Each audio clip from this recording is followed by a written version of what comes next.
আসসালামু আলাইকুম রহমতুল্লাহি ওবরকাতুহ। সম্মানিত দর্শক, বিএনপির অন্যতম শীর্ষ নেতা জনাব মির্জা আব্বাস, তাকে নিয়ে দীর্ঘদিন ধরে, বিশেষ করে জুলাই আগস্ট বিপ্লবের পর, একটি বিশেষ শ্রেণী আলাদা একটি ন্যারেটিভ তৈরি করার চেষ্টা করছে। স্পষ্টত যদি আপনি ধরেন, একটি মানুষকে জীবন্ত কবর দেওয়ার জন্য, একটি জীবন্ত মানুষকে পচিয়ে ফেলার জন্য,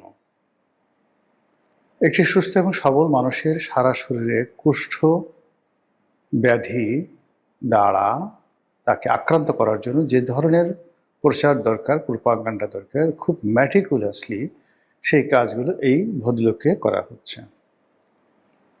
এখানে আমরা যারা মজা নিচ্ছি, নাসিরুদ্দিন পাটোয়ারি মির্জা আব্বাসের ছেলের বয়সের চাইতে অনেক ছোট। সেই নাসিরুদ্দিন পাটোয়ারি উঠতে বসতে এবং তার সঙ্গী সাথী, তার লোকজন সহকারে তাকে যেভাবে অপমান করছেন, যেভাবে গালাগাল করছেন, এটা কোনো অবস্থাতেই ভদ্র সমাজে শোভনীয় নয়। কোনো রাষ্ট্রীয় কালচারে এটি ধারণ করা হয় না। যে দেশে বিচার ব্যবস্থা আছে, যে দেশে সভ্য সমাজের সামাজিকতা আছে, যে দেশে মানুষের বিবেক আছে, বোধ আছে, সেখানে একজন প্রবীণ রাজনীতিবিদকে প্রকাশ্যে উঠতে বসতে অহরহ এভাবে যেভাবে মির্জা আব্বাসকে পচানো হচ্ছে, এটা সমর্থনযোগ্য নয়। এটির সামাজিক প্রতিরোধ দরকার, এটির রাষ্ট্রীয় প্রতিরোধ নয়, রাষ্ট্রীয় বিচার দরকার। এবং এই ধরনের ঘটনা আমাদের সমাজে যেন পুনরায় না ঘটে, এই ব্যাপারে সকলের সচেতন হওয়া দরকার। ব্যক্তি মির্জা আব্বাসের বিরুদ্ধে অভিযোগ অনেক থাকতে পারে, যা যা বলা হচ্ছে সেটা সত্য হতে পারে। তার জন্য আইন আছে, আদালত আছে, বিচার আছে, তথ্য আছে, প্রমাণ আছে। কেউ যদি চাঁদাবাজি করে, কেউ যদি ধর্ষণ করে, কেউ যদি অন্যায় করে, এমনকি আরও জঘন্য অপরাধ করে, প্রচলিত অর্থে আপনি কোনো অবস্থাতেই তার বিরুদ্ধে সামাজিক মত তৈরি করতে পারেন না। মাইক লাগিয়ে প্রকাশ্যে তার ব্যক্তিগত জীবন তছনছ করে দিতে পারেন না। যখন আপনি এই কাজ করেন, ইট মিনস রাষ্ট্রীয় বিচার নেই। যদি মির্জা আব্বাস চাঁদাবাজ হয়ে থাকেন, চাঁদার টাকায় তিনি তার বিত্ত বিলাস বৈভব তৈরি করে থাকেন, সেই মির্জা আব্বাসের চাঁদা দিয়ে যদি বিএনপি চলে, আর এ ব্যাপারে যদি আপনি রাষ্ট্রের কোনো সাহায্য না পান, সহযোগিতা না পান, সেক্ষেত্রে আপনি বড়জোর প্রতিবাদ জানাতে পারেন, বিদ্রোহ করতে পারেন, বিপ্লব করতে পারেন, আন্দোলন করতে পারেন। কিন্তু যেটিকে বলা হয় নুইসেন্স, যেটিকে বলা হয় ইপটিজিং, যেটিকে আপনি রীতিমতো একটা পুরুষের জন্য বলাৎকার, ধর্ষণ বলে আপনি আখ্যায়িত করতে পারেন, সেই কাজ করার অধিকার এ সমাজে কারোর নেই। মির্জা আব্বাসের বিরুদ্ধে যারা লেগেছেন, মির্জা আব্বাসের যারা প্রতিদ্বন্দ্বী, তারা হয়তো খুব মজা পাচ্ছেন, মুচকি মুচকি হাসছেন যে ঢাকা শহরে দীর্ঘদিন আপনি আধিপত্য দেখিয়েছেন, দীর্ঘদিন আপনার ক্ষমতা ছিল, দাম্ভিকতা ছিল, এখন এই পরিস্থিতি আপনি বুঝেন কত ধানে কত চাল। কিন্তু এটা শেষ নয়। এক মির্জা আব্বাসের মাধ্যমে বিএনপিকে হেয় করা হচ্ছে, এক মির্জা আব্বাসের মাধ্যমে পুরো বিএনপি রাজনীতিকে ধ্বংস করা হচ্ছে। মির্জা আব্বাসকে পচিয়ে দেওয়ার মাধ্যমে তারেক জিয়াকে টার্গেট করা হচ্ছে, তারেক রহমান সাহেবের পরিবারকে টার্গেট করা হচ্ছে। যারা মির্জা আব্বাসকে চাঁদাবাজ বলে গালি দিচ্ছে, তাদেরই আরেকটি অংশ বা অপরপক্ষ। তারা কি তারেক রহমান সাহেবকে গালাগাল দেয়নি? তারা কি সালাউদ্দিন সাহেবকে গালাগাল দেয়নি? তারা কি তারেক রহমান সাহেবের পরিবার পরিজন নিয়ে বাজে কথা বলেননি? এ সমাজ এভাবে চলতে পারে না।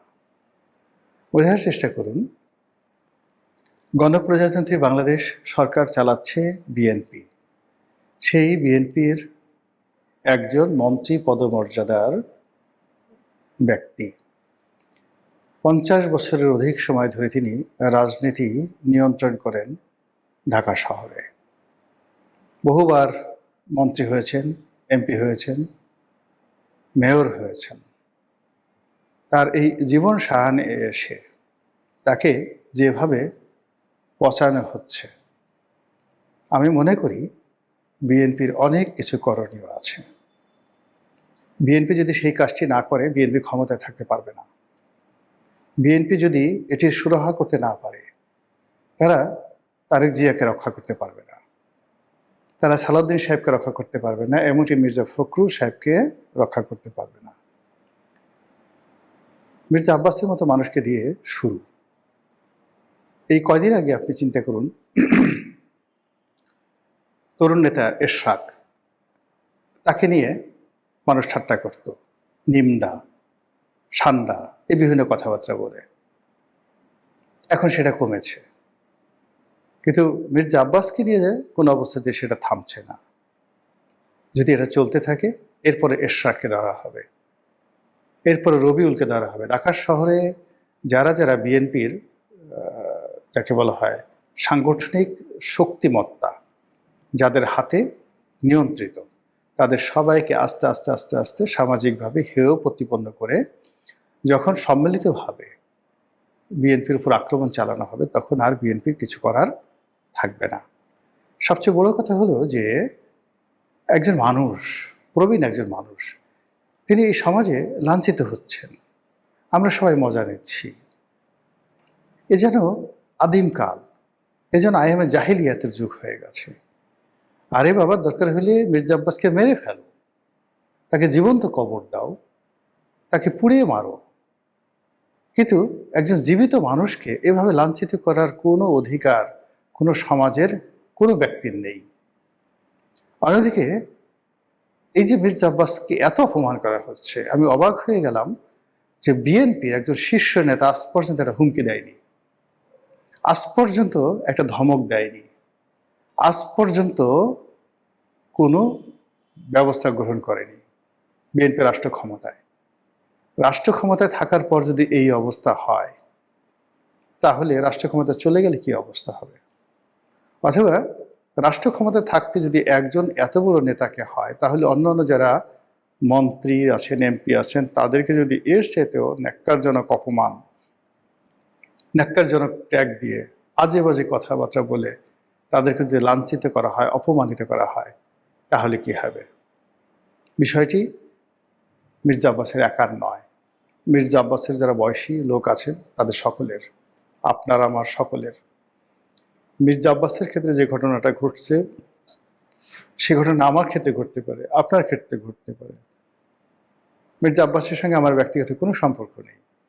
গত 2-4-5 বছর ওনার সঙ্গে আমার টেলিফোনে কখনো কথাবার্তা হয়নি, কিন্তু ওনার এই অবস্থা আমাকে ব্যথিত করছে, আমাকে অপমানিত করছে। এই জিনিসগুলো আমি কোনো অবস্থাতে মানতে পারি না। তিনি কি করে ঢাকা ব্যাংকের চেয়ারম্যান হলেন, কি করে ঢাকা ব্যাংকের ডিরেক্টর হলেন, তার পরিবার এত টাকা পয়সা কি করে মালিক হলো? প্রশ্ন যদি থাকে, যান দুর্নীতি দমন কমিশনে যান। প্রশ্ন যদি থাকে, তার বাসার সামনে তথ্য প্রমাণ সহ মিছিল করেন, মিটিং করেন। কিন্তু এটা কি ধরনের টিটকারি, এটা কি ধরনের ভব্যতা, এটা কি ধরনের কথাবার্তা? এই অবস্থা কোনো অবস্থাতেই সমর্থনযোগ্য নয়। তারেক রহমান সাহেব, মাননীয় প্রধানমন্ত্রী, স্বরাষ্ট্রমন্ত্রী যারা আছেন তারা, এবং বিএনপির যে সকল শীর্ষ নেতৃবৃন্দ রয়েছেন, যাদের আওয়াজ আছে, যাদের ভিশন আছে, যাদের মিশন আছে, সবাই একটু চুপ করে ভাবুন তো। আপনাদের কেউ কেউ হয়তো মির্জা আব্বাসের মৃত্যু কামনা করেন, আপনাদের কেউ কেউ হয়তো চান না যে মির্জা আব্বাস থাকুক, কিন্তু মির্জা আব্বাস তো is a part of BNP. বিএনপির দুঃসময় সে কি কিছু করেনি? তার জীবনের একটা বিরাট সময় বিএনপির জন্য কি সে শেষ করে দেয়নি? এই অবস্থাতে কেন তিনি লাঞ্ছিত হবেন? কেন তিনি একজন বিএনপির মধ্যে কোনো বন্ধু পাচ্ছেন না? কেবলমাত্র নয়ন নামে যুবদলের একটি ছেলে এই সময়টিতে তার পাশে দাঁড়িয়েছে। নয়ন ছাড়া কি বিএনপিতে অন্য কোনো যুবদলের ছেলে নেই? যুব মহিলা, মানে যাকে বলা হয় মানে মহিলা দলের যে নেত্রী যারা আছেন, তারা কি নেই? অন্য কোনো পুরুষ কি নেই? অ্যাটলিস্ট এই কথাগুলিকে বলা যায় না যে না এটা ঠিক নয়, this not the right way, this not the correct way. সমালোচনা করতে চান, বিদ্রোহ করতে চান, ঘৃণা জানাতে চান, নিন্দা জানাতে চান, দেয়ার ইজ এ কোড, এই বাংলাদেশে আছে। কিন্তু এই যে স্বাধীনতার পর থেকে এ পর্যন্ত যত কিছু দেখে আছি,